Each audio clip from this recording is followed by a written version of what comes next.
kabutcher.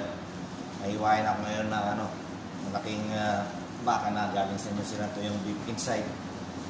Panoorin nyo, gagawin ko itong stroganoff. Pero lilinisin ko muna siya para talaga tanggalin ko ito yung mga taba-taba niya mga kabutcher. I-trim muna natin siya mga kabutcher. Yan, kita nyo yan. Hanggang maging siya, yung low fat talaga. Kasi ayaw nila dito yung mataba mga kabutcher. Yan, tanggal lahat ng taba yan mga kabutcher. Kita nyo yan. Gandang klase ng New Zealand na baka.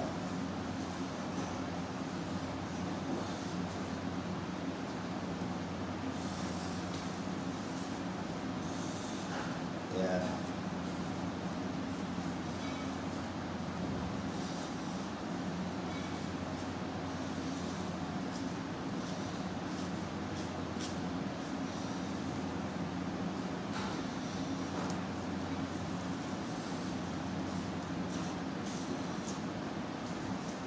Bali, gagamitan ko itong mga kabutcher ng slicer.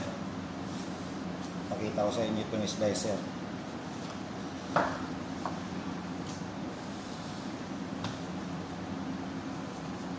Para mas mabilis siya i-slice kaysa yung mano-mano.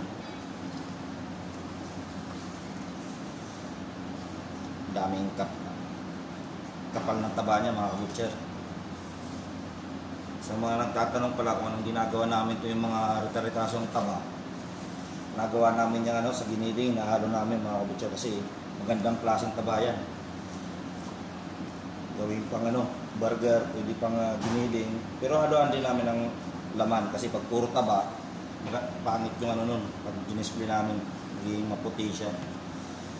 Yan, ganyan na siya mga kabutcher. Tingnan nyo yung itsura niya. Kita nyo yan? Yan, itsura niya pag tinanggalan ng taba. Kasi ayaw ng mga taba-taba dito yung mga customer, mga kabutcher. Ito pa may taba pa dito sa ilalim. Kawasan pa natin yan.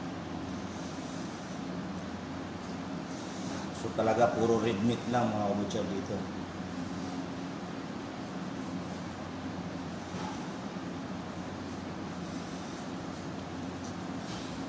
Para mabilis ang trabaho namin dito mga kabutcher, ini-slice to namin dito sa may slicer. Kita nyo ito yung slicer namin para manipis talaga siya. Pakita ko sa inyo. Dito pala ako. Ganyan ako mga kabutcher dito. Pakita ko sa inyo yung nipis para mas mabilis.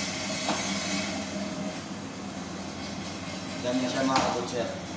Yan ang pag-iwan ng pang-stroke ito. Kaya mabilis lang pag iniwan ko sa slicer.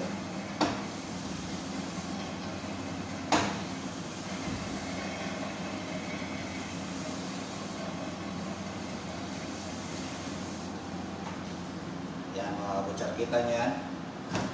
Bali ito na siya mga kabutcher. Ito na siya oh. Ganda ng pagkaiwa, manipis talaga. Bali hiwain ko siya pang stroganoff. Pakita ko naman sa inyo paano kami mag-iwa ng stroganoff. Kita niya, sinalansan ko siya. Stew sa ating tawagin, dito naman sa amin, stroganoff. Yan. Lalagay sa tray yan mga kabutcher. Para pan-display doon sa labas. Ganyan lang pag-iwa ng pang-strip, diba? Kung may slicer ka, mabilis lang siya. Kasi pag minano-mano mo, malaki kasi yung baka eh. Magtatagal ka pa mag-slice.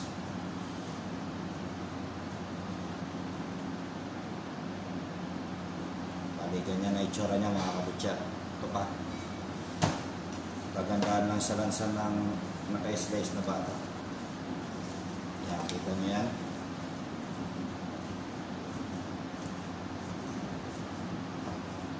Ganyan lang siya mga kabutcher.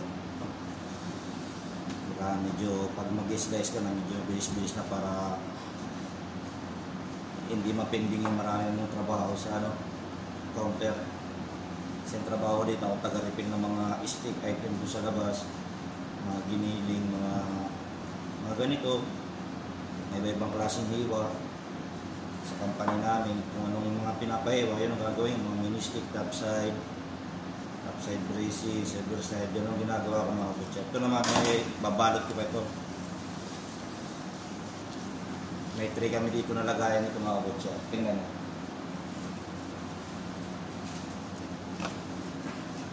Bali, itong tray namin na lagayan, tapos lalagyan ng soccer pad. Yan.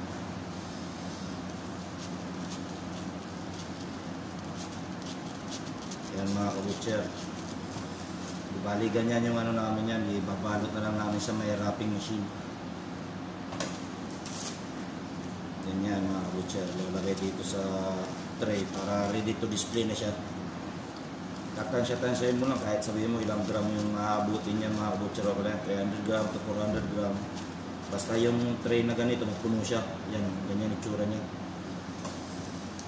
Ganito lang ang trabaho namin bilang butcher dito.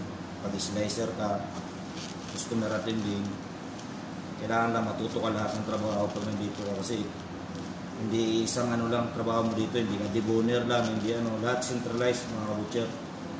Yan, kita niyo yan.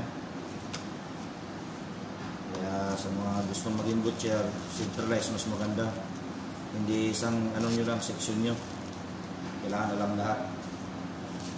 Pero pag dito naman hindi nyo kabisado, matututo rin kayo niya mga kabutcher kasi sa umpisa, dahan-dahan lang yung trabaho nyo.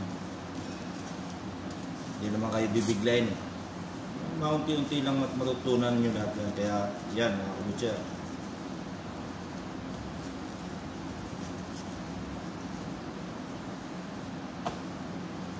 Ganyan lang ang trabaho namin dito. Yan. Kita nyo? Bali, ready to display nyo na. Bali, 6 tray ito. Maximum ata ito, mga 2 kilot kalate. Kaya hanggang dito na lang mga kabutcher. Sana may natutunan kayo. Okay?